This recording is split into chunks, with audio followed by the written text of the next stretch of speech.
loves dogs, but dogs come with their work and their responsibility. This is Finn. He is a golden retriever and he turns 2 next month. My family and I got him in October and he is still very much a puppy. He has a lot of energy in him and he is always keeping me and my family entertained and on our toes. Today I'm going to talk to you about some of the important things that a dog needs to have to stay happy and healthy. So, your dog's purpose in its life is to please its human and get love from its human. So in order to do that, they need rules and obedience. A dog is its happiest when it has rules to follow. And when you're training your dog, you want to give them, no, Finn, sit down, sit down, sit down. Good boy. You want to give them treats and rewards when they do good boy. When they do something good, so that they know it's okay to do that. So these are Finn's treats, and he already knows what's going on. So I'm just going to show you a couple of the tricks that he can do and show you an example of how to praise and give him treats. So Finn, come here. Okay, sit, good boy. Shake, good job, good job. So then you want to give him a treat.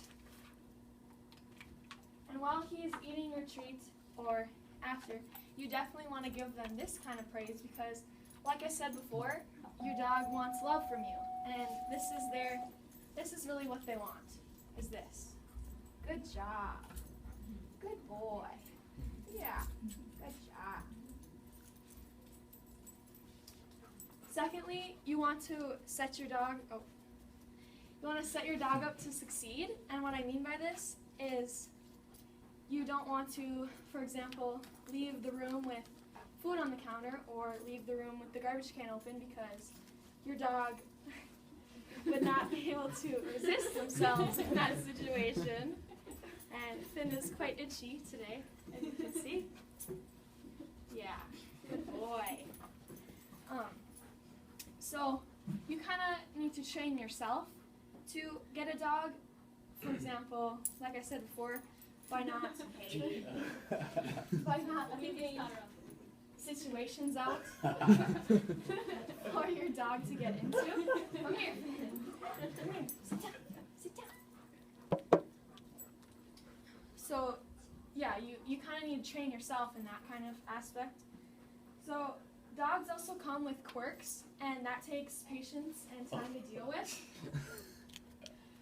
For example, Finn is a counter surfer. He will eat anything off the counter, and he sits down. Come on, buddy. Yeah, you sit. Good boy. He likes to get into the garbage cans, and he loves unrolling the toilet paper and dragging it through the hallways. That's his favorite thing to do. So, yet again, that's another part of the work that goes into having a dog is cleaning up after them and dealing with their quirks. So, secondly, what I'm going to get into, is grooming. And you want to groom your dog to keep them looking good and feeling good. So we bathe Finn 1 time every 3 weeks. So this is the shampoo that we use, and it's strawberry lemonade scented, so it smells very good.